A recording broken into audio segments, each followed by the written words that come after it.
اچھا اب since then اب سے کوئی 1.5 گھنٹہ پہلے میں عمران خان صاحب کا وہ 16 منٹ چند سیکنڈ کا جو ویڈیو پیغام ان کی جو ایک سپیچ ہے اس کو بھی میں دیکھ چکا ہوں. اس کے اندر انہوں نے کیا نکات اٹھائے ہیں, انہوں نے کیا اٹھائے ہیں, تھرسٹ ان کی کیا ہے,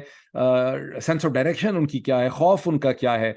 وہ کیا رہے ہیں, سبسٹنس کیا ہے, اس کے اوپر بھی اس کا بھی ہم ایک انالیسس جو ہے وہ کر سکتے ہیں. لیکن اس کے ساتھ ہی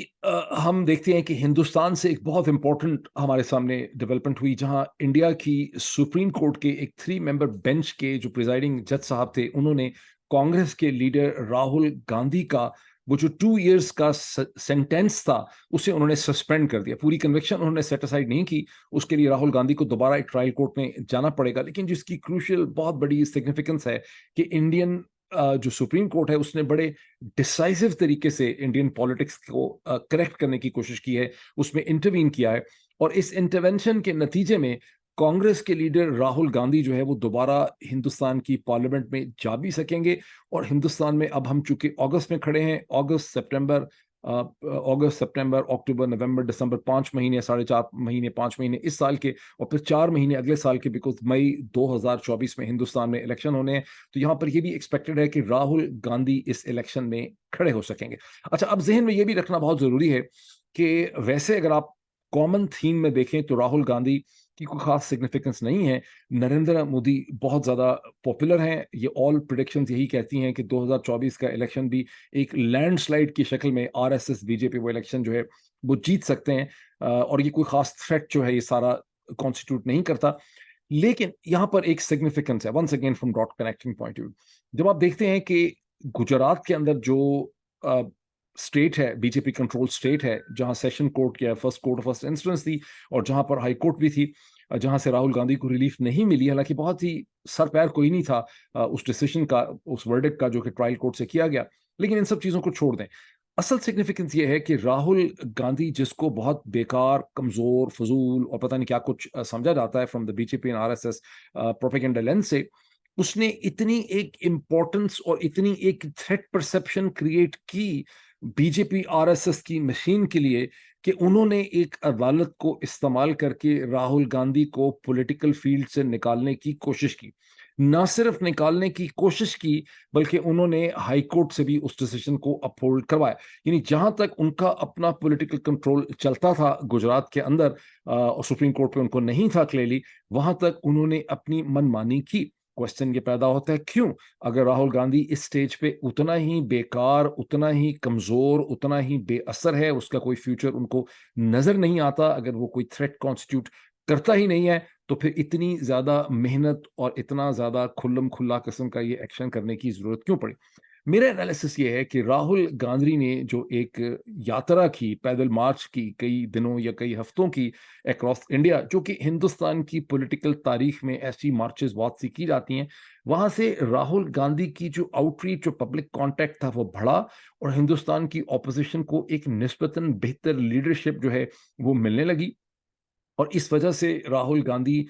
کو ایک تھریٹ کے طور پر BJP کی مشین نے انالیسس کیا. اچھا اب اس وقت اس کو بھی ذہن میں رکھنا بہت ضروری ہے کہ ہندوستان میں 1947-48 کے بعد اگلے 50 برس تک جو اسٹیبلشمنٹ تھی وہ کانگریس کنٹرول تھی. اس کا جو مائنڈ سیٹ تھا وہ کانگریس کا تھا, اس کی جو جوڈیشری تھی, اس کی جو انڈین سول سروسز تھی, انڈین ایڈمنسٹریٹو سروس تھی, اس کا جو پولیس گروپ تھا, اس کی جو فورن سروس کی مینٹالٹی تھی, اس کے اندر کانگریس کی چھاپ تھی جو نہرو خاندان نے پیدا کیا اور کانگریس کے ایکسپیرینسز تھے. لیکن اب گزشتہ 15 برس سے اگر آپ دیکھیں, even before the final victory of Narendra Modi, جب وہ پرائم منسٹر بنے پہلی دفعہ 2014 کے انتخابات میں, اس سے پہلے وہاں پر ایک hearts and mind and civil کی تبدیلی آ رہی ہے. اور اب انڈیا کی جو اس وقت کی اسٹیبلشمنٹ ہے, ایڈمنسٹریٹو ڈھانچہ ہے, انکلوڈنگ دی فورن جو سروس ہے انڈیا کی, جس کو منسٹری آف ایکسٹرنل افیئرس کہتے ہیں, اس کی ساری اسٹیبلشمنٹ کی جو ایتھوس اور تھنکنگ ہے وہ اب BJP ڈومینیٹڈ وہاں پر اسٹیبلشمنٹ کی تھنکنگ ہے. اور اس کے درمیان میں اس پوری اسٹیبلشمنٹ کی تھنکنگ کے درمیان میں اب کیا کوئی تھریٹ ہو سکے گا. چند دن پہلے آپ نے دیکھا کہ فائنلی ہندوستان کی تمام اپوزیشن کی جو جماعتیں ہیں وہ ایک پوائنٹ پہ اکٹھی ہوئیں, اینڈ اپیرنٹلی 20-21 جماعتوں نے مل کے ایک الائنس کریٹ کیا ہے, الیکشن الائنس, جس کا نام انہوں نے رکھا ہے انڈیا. وہ بیسکلی اس کے مطلب کچھ اور بھی ہیں، لیکن وہ نام کی سمبلزم جو ہے وہ یہ ہے کہ جو ٹریڈیشنل ہندوستان تھا، جو لبرل تھا، جو سیکولر تھا، جو پلورل تھا، جس میں ڈفرینٹ ایتھنیٹیز، ریلیجنز اور different points of view exist کرتے تھے، ہمیں اس ہندوستان کو ریکلیم کرنا ہے۔ اب ہمارے چونکہ اس یوٹیوب چینل کے اوپر جو زیادہ تر کامنٹیٹرز ہیں، مجھے ایسا لگتا ہے وہ سرکاری قسم کے لوگ ہیں، جن کی ڈیوٹی لگائی گئی ہے کہ یہاں پہ اگر کوئی ڈیبیٹ کا پوائنٹ ایسا ہو جائے جو انڈیا کی اس وقت کی پریڈومیننٹ اسٹیبلشمنٹ کے پوائنٹ آف ویو کے خلاف ہو، تو وہ لوگ آتے ہیں، کبھی گالیاں نکال کے، کبھی انٹیلیجنٹ کامنٹ لکھ کے وہ اس نیریٹو کو ٹھیک کرنا چاہتے ہیں۔ اور اس کے اندر بھی آپ دیکھیں کہ جو ایک ریت اور روایت پڑ چکی ہے انڈیا کی اسٹیبلشمنٹ کی، کہ وہ پاکستان کے ہر آرگومنٹ کو، اچھا ہو یا برا ہو، اس کو اس کے میرٹ پہ نہیں دیکھتے، بلکہ پہلے وہ اس کے بارے میں آ کے اپنے کنٹمپٹ کا اظہار کرتے ہیں۔ نہیں، انڈیا کے اندر ایک بڑا پرابلم کھڑا ہو گیا ہے کہ وہ باقی ساری دنیا کو کنٹمپٹ سے دیکھتے ہیں، پاکستان کو کنٹمپٹ سے دیکھتے ہیں اور آرگومنٹس ہیں، چین کو کنٹمپٹ سے دیکھتے ہیں اور آرگومنٹ ہیں، امریکہ کو کنٹمپٹ سے دیکھنے کا بھی طریقہ ہے کہ یہ تو آپ سٹارٹس ہیں، ان کی سویلائزیشن ڈیپ نہیں ہے، ہماری تو 3-4 ہزار کی سویلائزیشن ہے۔ یہ بھی ایک بہت بڑا کرونک کینسرس پرابلم وہاں پہ ڈیولپ ہو چکا ہوا، بٹ اس کو notwithstanding all this, try to understand کہ جو کچھ بھی ہندوستان کی پالیٹکس میں اس اسٹیج پہ ہوگا، اس کا پاکستان کے اندرونی پولیٹیکل سینس آف ڈائریکشن کے ساتھ بڑا گہرا تعلق ہوگا۔ اور پاکستان کے اندر جو ریجیم چینج آپریشن ہوا ہے اپریل 2022 میں، اس کے جو پرنسپل فیکٹرز ہیں، یہ جو پرنسپل فورسز ایٹ پلے ہیں، اس میں انڈو یو ایس الائنس، اس میں بیسکلی 3-4 فیکٹرز ہیں ایکسٹرنل، اس میں India U S relation ship and fear of China paramount ہے۔ چونکہ سرکمسٹانسز کچھ ایسے ہوئے، یوکرین جنگ اور رشیا وغیرہ، تو بہت زیادہ لوگوں نے اس کے اندر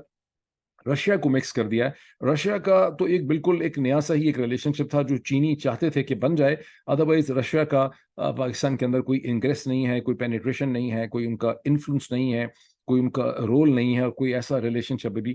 بنا ہی نہیں تھا۔ سو یہ پرنسپل فیکٹرز ہیں۔ تو جس طرح سے ہندوستان کی ڈومیسٹک پالیٹکس آگے چلے گی، اتنا زیادہ پاکستان کی انٹرنل پالیٹکس جو ہے وہ بھی افیکٹ ہوگی۔ اور اس وقت جو پاکستان کا رجیم ہے، یہ اگر آپ اس کو بالکل انالیسس کی میں بات کر رہا ہوں، ظاہر ہے اس کو فیکچولی آپ بالکل پروو نہیں کر سکتے، اور اس پہ آپ مجھے بڑی گالیاں لوگ نکال سکتے ہیں، لیکن پاکستان کا جو پورا رجیم اور سسٹم ہے، اس نے سرنڈر کر دیا ہے۔ یہ سرنڈر جو ہے، یہ کوئی پچھلے 2-3-4 سال کا سرنڈر نہیں ہے، یہ سرنڈر انہیرنٹ تھا، یہ بلڈ اپ ہو رہا تھا، بیکاز پاکستان کا جو پورا system of way and thinking تھا ریجنل ایشوز کو انڈرسٹینڈ کرنے کا، وہ بہت سی چیزوں کو، رائز آف انڈیا کو، اسرائیل کی امپورٹنس کو،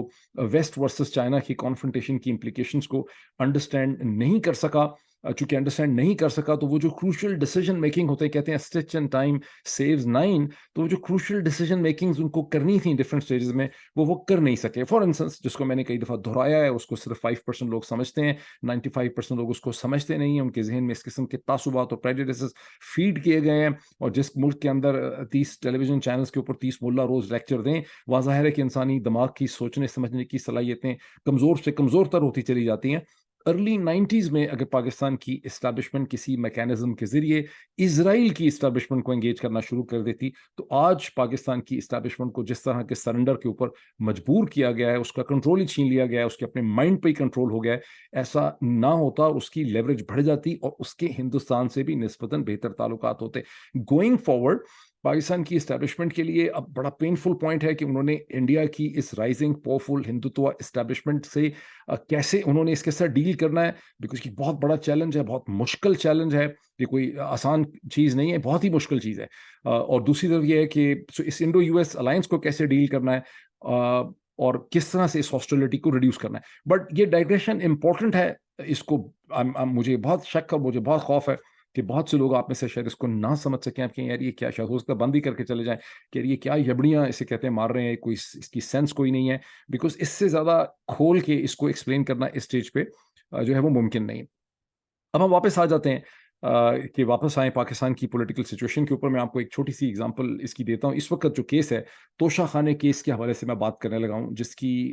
کی دوبارہ صبح ہیئرنگ شروع ہوگی، صبح 8:30 بجے، 8 بجے، 9 بجے، 8:30 بجے، اور جہاں پر جج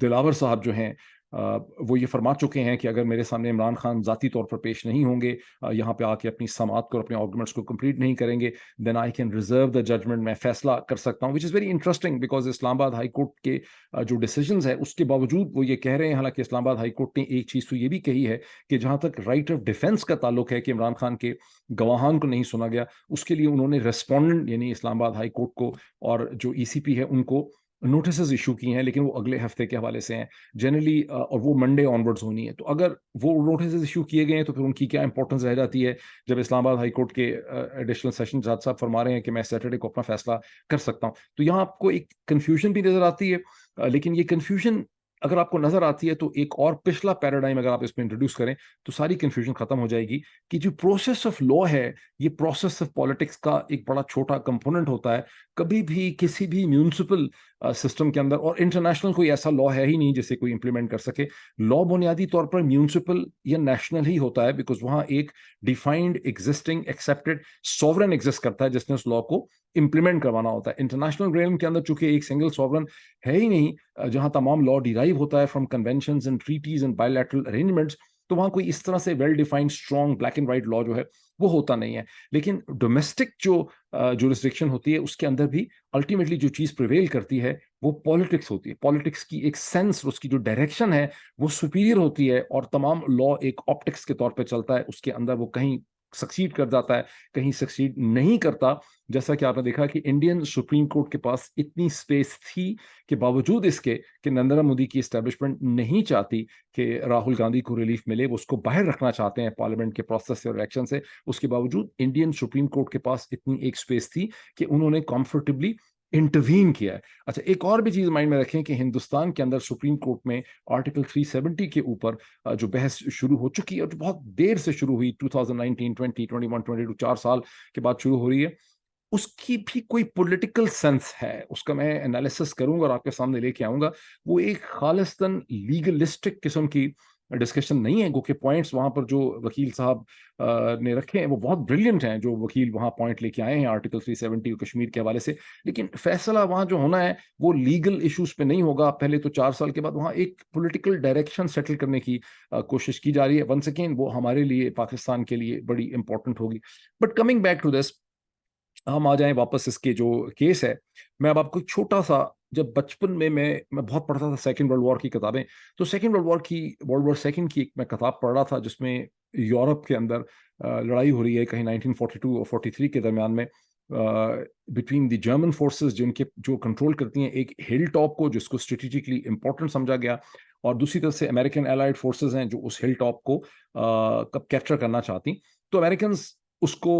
کیپچر کر لیتے ہیں ایک پوائنٹ پہ, لیکن جرمنز اس کو لے لیتے ہیں آلموسٹ, لیکن جرمن کمانڈ جو ہے وہ مزید ری انفورسمنٹ بھیجتی ہے اور وہ دوبارہ امریکنز کو, الائز کو پش بیک کرتے ہیں. امریکنز پھر ری انفورسمنٹس لے کے آتے ہیں اور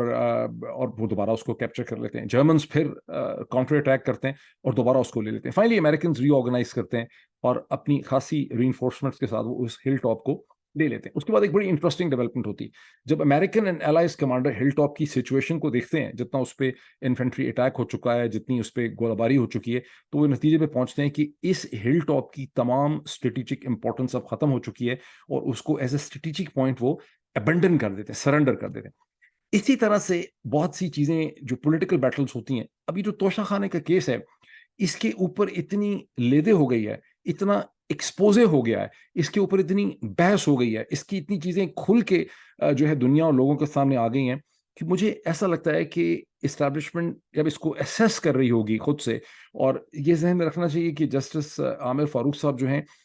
وہ اسٹیبلشمنٹ کے بہت کلوز ہیں, جب وہ بہت پہلے سے کلوز ہیں, جو وہ چیف جسٹس نہیں بھی بنے تھے وہ کلوز ہیں. اچھا, دوسرا بھی بڑا انٹرسٹنگ پوائنٹ نوٹ کریں کہ جو دلاور صاحب کی 2014 کی فیس بک کی پوسٹ ہیں جس میں عمران خان اور طاہر القادری کو انہوں نے ہتھیار پکڑائے ہوئے ہیں اور بہت زیادہ انہوں نے کنٹیمپٹ کا ان سے اظہار کیا ہے, تو 2014 کی جو پاکستانی اسٹیبلشمنٹ ہے وہ اس کی فیلنگز کو ریفلیکٹ نہیں کر رہے. 2014 کی پاکستانی جو اسٹیبلشمنٹ ہے اس میں طاہر القادری, عمران خان ایلائز ہیں اور اس میں ہدف نواز شریف ہیں. اس سے آپ کو پتہ چلتا ہے کہ یہ جو جج صاحب ہیں جن کا فیس بک پیج ہے دلاور, یہ basically P M L N کے سپورٹر ہیں. یہ اسٹیبلشمنٹ ان کو یوز ہو سکتا ہے کر رہی ہو, لیکن عامر فاروق صاحب جو ہیں وہ اسٹیبلشمنٹ کے کلوز ہیں. تو یہاں پر بھی آپ کو ایک فالٹ لائن جو ہے وہ نظر آتی ہے جس کی بھی کچھ نہ کچھ سگنیفیکنس ضرور ہے. اب اس میں جو کنفیوژن ہے تھوڑا سا میں اس کو اچھا اس کیس میں یہ ہے کہ جو فیصلہ جسٹس عامر فاروق صاحب نے آدھا سا جو فیصلہ کیا مبہم سا جس میں کوئی کلیئرٹی نہیں ہے, یہ فیصلہ جسٹس عامر فاروق صاحب نے نہیں کیا, یہ فیصلہ اسٹیبلشمنٹ نے کیا. ٹھیک, اب اسٹیبلشمنٹ کا گول یہاں پہ یہ لگتا ہے کہ عمران خان کو, ان کی ٹیم کو اور پوری پارٹی کو اور ان کے پورے سپورٹ بیس کو سائیکولوجیکل پریشر میں اور ٹینشن میں رکھنا ہے, اور ان کو بالکل اس طرح سے پھنسا کے رکھنا ہے کہ ان کو پاس سوچنے سمجھنے کا کوئی ٹائم, کوئی صلاحیت, کوئی ایکٹیویٹی, کوئی انرجی جو ہے وہ باقی نہ بچے, وائل اسٹیبلشمنٹ اپنا کام کرتی رہے in terms of setting a certain agenda for the future. اگر اسی چیز کو دیکھ لیجیے in one of his previous video addresses جو پچھلے 2-3 دن میں عمران خان صاحب نے کیا, انہوں نے اس میں کہا کہ میں پچھلے چند دنوں میں 350 سے زیادہ قسم کے کیسز کے اندر میں عدالتوں کے اندر میں یعنی پیشیاں میں نے ڈفرینٹ جگہوں پہ دی. اس سے آپ اندازہ لگا سکتے ہیں کہ اس وقت گزشتہ کئی ہفتوں اور مہینوں سے عمران خان کی جو انرجی بہت ہے ان کی وجہ سے, for a man of 70 years age, مطلب ریمارکیبل انرجی ہے, لیکن عمران خان کی اس ساری انرجی ڈسیپیٹ ہو رہی ہے انٹو فائٹنگ دیز کیسز, جس میں سے 90%, 95% جو ہیں وہ ہذیانی قسم کے کیسز ہیں. یہ جو کیس ہے اس کا بھی مجھے سیٹرڈے کو بھی کوئی ڈیسائزو حل ہوتا نظر نہیں آ رہا, ماسو اس کے کہ عمران خان اور ان کی ٹیم جو ہے, عمران خان کو پھر بلا لیا گیا ہے, ان کو انڈر پریشر جو ہے یہاں پہ رکھا جائے گا. مجھے ایسا لگتا ہے کہ اس کیس کی جب اسٹیبلشمنٹ اپنا سم ٹوٹل انالیسس کرے گی تو ان کو لگے گا کہ اس کیس کی legalistic importance in terms of narrative shaping importance اس کی جو ہے وہ کم سے کم ہوتی چلی جا رہی ہے. اس کیس میں اگر عمران خان ڈسکوالیفائی ہو بھی جاتے ہیں, اس کے اندر اتنے ایشوز نکل آئے ہیں. پہلے تو جب اکاؤنٹنٹس کی ڈیٹیل کو اگر رجسٹر کرنا پڑ گیا جج صاحب کو, ان کو کرنا ہی پڑے گا میرا خیال, ان دی اینڈ وہ فیصلہ نہیں کر سکیں گے گواہوں کے بیان ریکارڈ کیے بغیر. تو جب وہ اس کے ریکارڈ کریں گے تو جب وہ گواہ ایکسپلین کر دیں گے, چارٹرڈ اکاؤنٹنٹس ایکسپلین کر دیں گے کہ ایف بی آر کے فارمز اور دوسرے فارمز میں کیا فرق ہے, تو جج صاحب کے لیے کوئی ڈیسائزو ڈیسیجن لکھنا جو ہے توشہ خانے میں خاصا مشکل ہو جائے گا. جس طرح سے آپ نے دیکھا کہ کوئٹہ کے ایک وکیل صاحب کے قتل کا بھی اٹھا دیا گیا, ایف آئی آر ہو گئی, ذل شاہ کی بھی ایف آئی آر ہو گئی, سب کی ہو گئی. تو ظاہر ہے کہ بہت سی چیزیں ایکسپیریمنٹل طور پہ کی جاتی ہیں,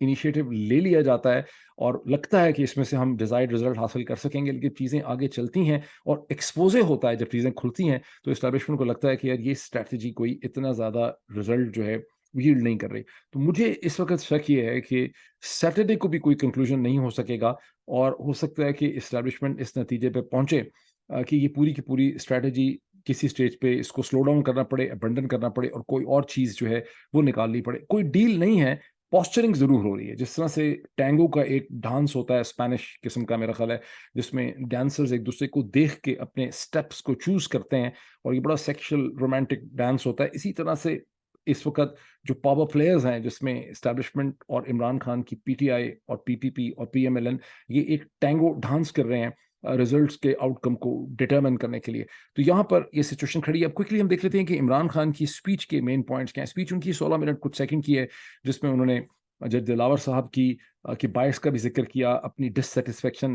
جسٹس عامر فاروق صاحب سے بھی انہوں نے ایکسپریس کی, پھر انہوں نے ڈاکٹر یاسمین راشد, محمود رشید صاحب, عمر سرفراز چیمہ, اجاز الحسن جو اجاز صاحب ہیں, چودھری اجاز چودھری صاحب, بیویاں جو لوگوں کی پکڑ لیں, شہر رافیدی کا بھی ذکر کیا. پھر انہوں نے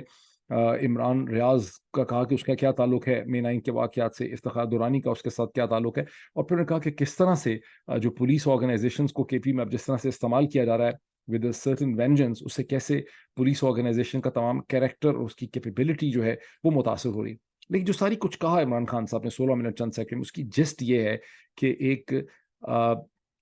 جب حضرت علی رضی اللہ تعالیٰ عنہ کی انہوں نے اسٹیٹمنٹ کی طرف اشارہ کیا کہ ایک کفر کا نظام چل سکتا ہے لیکن ایک ظلم اور نا انصافی کا نظام نہیں چل سکتا. اب اگر آپ ایک مولانا کے لینس سے دیکھیں, مولوی صاحب کے لینس سے دیکھیں, تو ظاہر ہے کہ امریکہ کا ایتھیسٹک سسٹم جہاں